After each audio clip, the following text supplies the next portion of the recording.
Yeah, hi, I'm Mo Khalifa. I'm better known as Borikat, and I'm a transgender content creator. Growing up when I was a kid, I felt to myself na medyo malambot ako, as in medyo girly nung bata pa ako.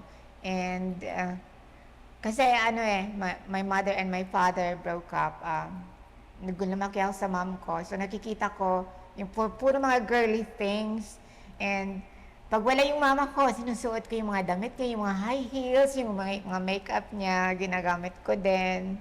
And minsan nahuhuli niya ako na ganun ang susot, okay lang sa kanya. So, in my family, in my side, hindi problema sa kanila yung magiging gay or transgender ako. So, para sa akin, I prefer to have my genital kept because having an SRS is not really advisable kasi hindi mo rin magagamit yan. Sayang lang yung pera. It's, transgenders dyan na nagbabalak magpa-SRS.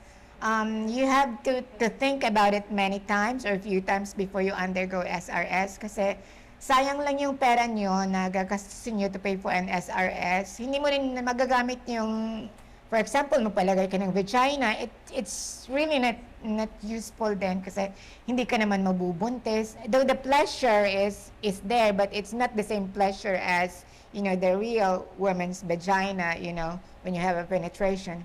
Kaya sayang lang din yung pera. So, kung sino man yung nagbabalak sa magpa-SRS, maghunos dili kayo kasi inaaksayan nyo lang yung pera mo. It's just like you're flashing your money in the toilet without thinking na hindi siya useful at hindi siya beneficial. Kasi nga, why would you have a vagina? Does it make you a billionaire or a millionaire after you have your vagina? No, it's definitely not. It's like wasting your money. It's better to use the money in a good way, like invest, having your own land or having your own business.